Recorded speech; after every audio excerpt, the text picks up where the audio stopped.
ఇక దేశవ్యాప్తంగా మరోసారి కరోనా కేసులు పెరుగుతున్నాయి. ఢిల్లీ, మహారాష్ట్ర, కేరళ, తమిళనాడు, కర్ణాటక రాష్ట్రాల్లో కొత్తగా కరోనా కేసులు కలకలం రేపుతున్నాయి.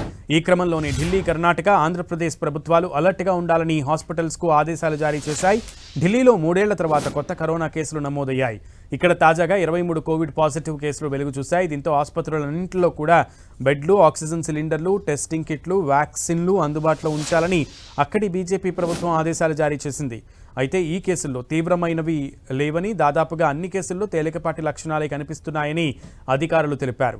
దేశంలో అత్యధికంగా కేరళలోనే ఒక్క మే నెలలోనే 273 కరోనా పాజిటివ్ కేసులు వెలుగు చూశాయి. ఇక దీంతో రాష్ట్ర వ్యాప్తంగా వైద్య శాఖ అధికారులు అలర్ట్గా ఉండాలని అటు కేరళ ఆరోగ్య మంత్రి ఆదేశించారు. ఆసుపత్రుల్లో ఫేస్ మాస్కులు తప్పనిసరి చేస్తూ కేరళ ప్రభుత్వం ఆదేశాలు జారీ చేసింది.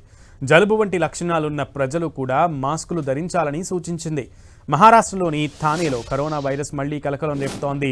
కరోనా సోకిన 21 ఏళ్ల యువకుడు చికిత్స పొందుతూ మరణించినట్లుగా అధికారులు వెల్లడించారు. తానే ప్రాంతంలో ప్రస్తుతం 18 కరోనా యాక్టివ్ కేసులు ఉన్నాయని అధికారులు తెలిపారు. వీరిలో 17 మంది తమ ఇళ్లలోనే ఐసోలేషన్లో ఉండి చికిత్స తీసుకుంటుండగా ఒకరు మాత్రం ఆసుపత్రిలో చేరినట్లు తెలిపారు. మరోవైపు మహారాష్ట్రలో వెలుగు చూసిన కరోనా కేసుల్లో అత్యధికం ముంబై నగరంలోనే కనిపించాయి. ఇక్కడ మే నెలలో 95 కరోనా పాజిటివ్ కేసులు వెలుగు చూశాయి. దీంతో ఇక్కడ కూడా జలుబు వంటి లక్షణాలున్న వారు కరోనా టెస్టు చేయించుకోవాలని అధికారులు సూచించారు. కోవిడ్తో బెంగళూరులో 84 ఏళ్ల వృద్ధుడు చనిపోయాడు. ఈ విషయాన్ని వైద్యులు నిర్ధారించారు. కర్ణాటకలోనూ కరోనా వ్యాపిస్తోంది. ఇప్పటికే అక్కడ 35 కేసులు వెలుగు చూశాయి. దీంతో ఊపిరి తీసుకోవడంలో ఇబ్బంది ఉన్న అందరూ కరోనా టెస్ట్ చేయించుకోవాలని ప్రభుత్వం సూచించింది.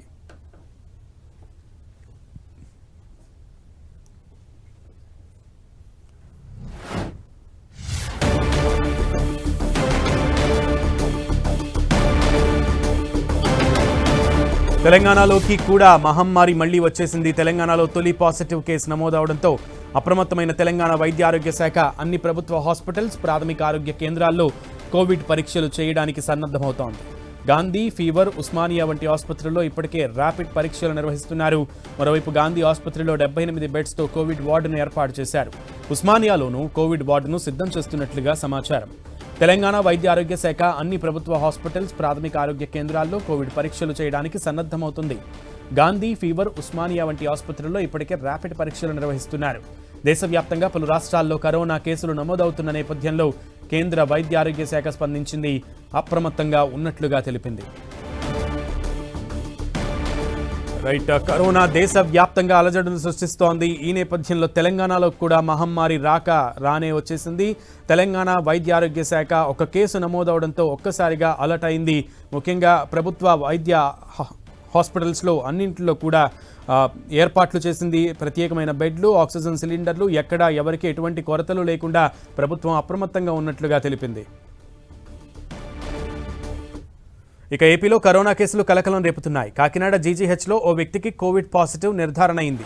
కే గంగవరం మండలం సత్యవాడ గ్రామానికి చెందిన ఓ వ్యక్తికి ర్యాపిడ్ టెస్ట్ నిర్వహించగా పాజిటివ్గా తేలింది. దీంతో అతడికి జీజీహెచ్లో చికిత్స అందిస్తున్నారు. ప్రస్తుతం బాధితుడి ఆరోగ్యం నిలకడగానే ఉందని వైద్యులు తెలిపారు.